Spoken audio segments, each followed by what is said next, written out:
देखो, सबसे पहली बात हमारी कमजोरी क्या है, हम परेशान हो जाते हैं। संसार में देखो तो परेशान, परमार्थ की तरफ देखो तो हम परेशान हो, ये हमारा आदत स्वभाव बन गया परेशान होना। थोड़ा सा धैर्यवान बनो, गंभीर बनो। कोई भारी से भारी विपत्ति में परेशानी स्वीकार करके विपत्ति से थोड़ी निकला जाता। सुलझो, ठीक है, विपत्ति आई, समस्या आई, इसका समाधान होगा, ऐसा थोड़ी कि हमें नष्ट कर देगी।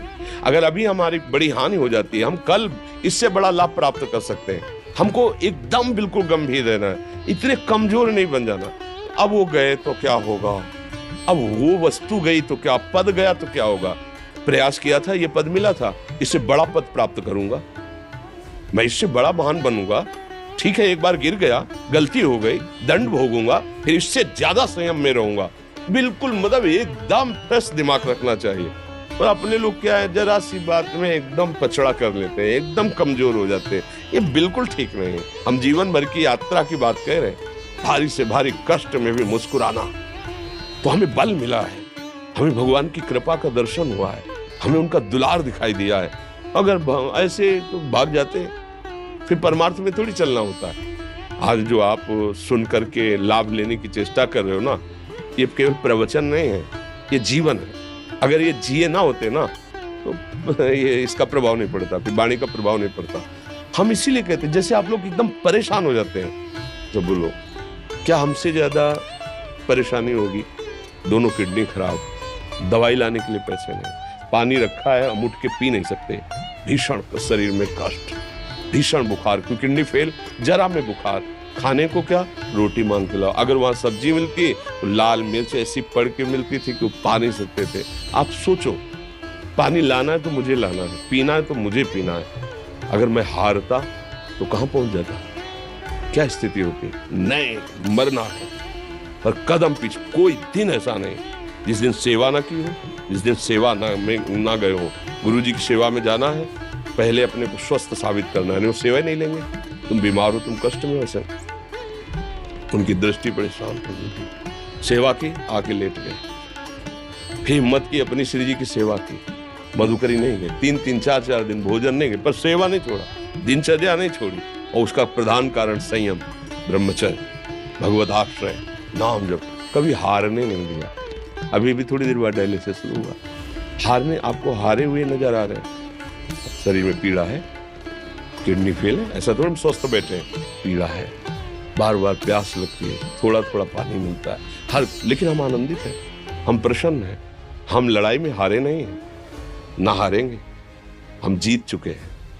हम अपने मालिक के भरोसे में अपना सब बात, तो वो ये हम अपनी बड़ाई नहीं बता रहे, हम आपको बता रहे समस्या।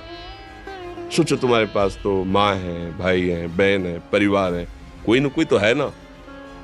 मेरा किसी ने कभी जीवन में ध्यान भी नहीं दिया, क्यों? बचपन से बाबा जी बन गए, किसी से प्यार नहीं, किसी से संबंध नहीं, कोई जानकारी नहीं, हम कहाँ हैं, वो कहाँ, किसी से कोई मतलब नहीं। अच्छा, जवान साधु कौन श्रद्धा करे?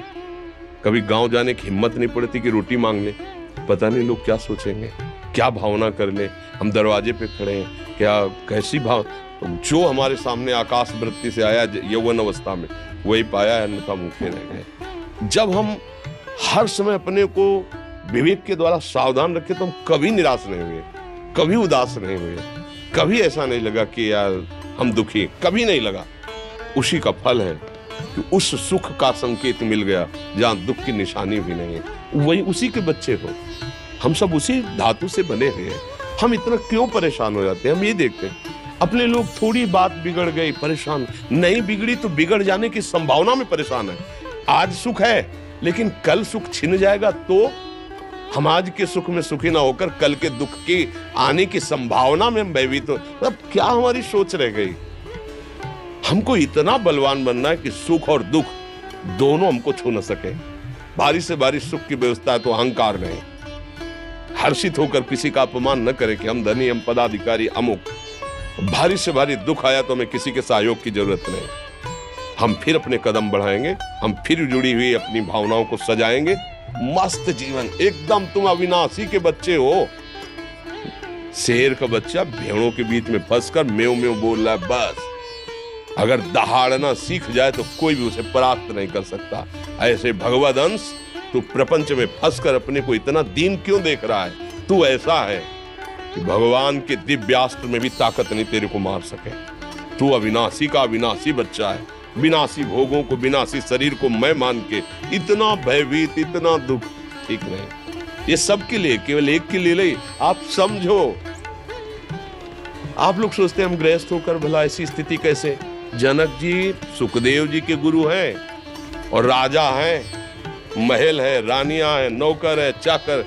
क्या सुखदेव जी जिनके शरीर में लंगोटी भी नहीं है, दिगंबर, परमहंस, परमहंस के गुरु है जनक जी जो राजा हैं। समझो आप ऐसा ना सोचे कि हम नौकरी कर रहे हैं, हम संसार में, हम गृहस्थ हैं, हम अध्यात्म की ऊंचाई पर नहीं चढ़ सकते। नहीं, आप एक सरकारी नौकरी या आप किसानी या व्यापार करते हुए आप एक अध्यात्म की ऊंचाई में चढ़ सकते हैं। और अध्यात्म ही है जो तुम्हें इस माया के दुख सुख से ऊपर उठा सकता है। दूसरा, चाहे जितनी संपत्ति आ जाए, आप सुखी नहीं हो सकते। सब देख लो, आंख खोल के देख लो, अध्यात्म ही है जो तुम्हें हर कष्ट सहकर मुस्कुराकर जीने का रास्ता बता देगा कि आप आनंदित हो जाओगे। कुछ नहीं बिगड़ा, अध्यात्म है तो कुछ नहीं बिगड़ा, अध्यात्म नहीं है तो कुछ नहीं बना, कुछ हाथ नहीं लगने वाला।